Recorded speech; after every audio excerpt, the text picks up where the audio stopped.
And still to come here at 9, do you ever look at what's in your toothpaste? The ingredients you could be using daily, which might be doing more harm than good. On the Health Watch now, when's the last time you looked at what was in your toothpaste, or have you ever looked at it?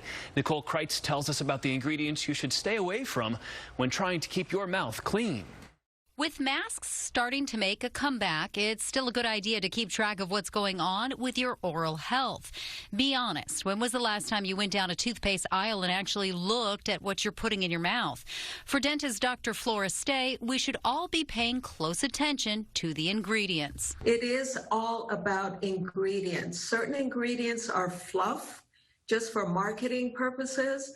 Other ingredients are needed to help you have a healthy mouth. She says there are several ingredients in most oral health products on store shelves you should steer clear of. First up, alcohol. It dries out your mouth, encouraging bacteria to thrive.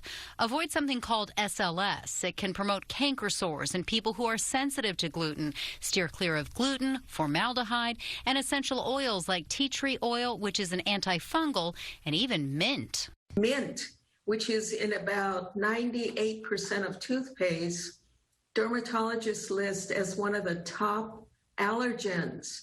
But people wouldn't know why they're getting rashes around their mouth. What should you look for instead? Xylitol is a wonderful replacement for your fluoride toothpaste. Baking soda is excellent because it helps neutralize acids in the mouth.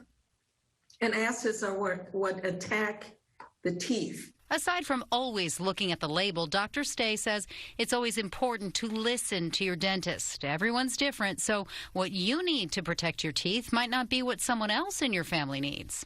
Nicole Kreitz.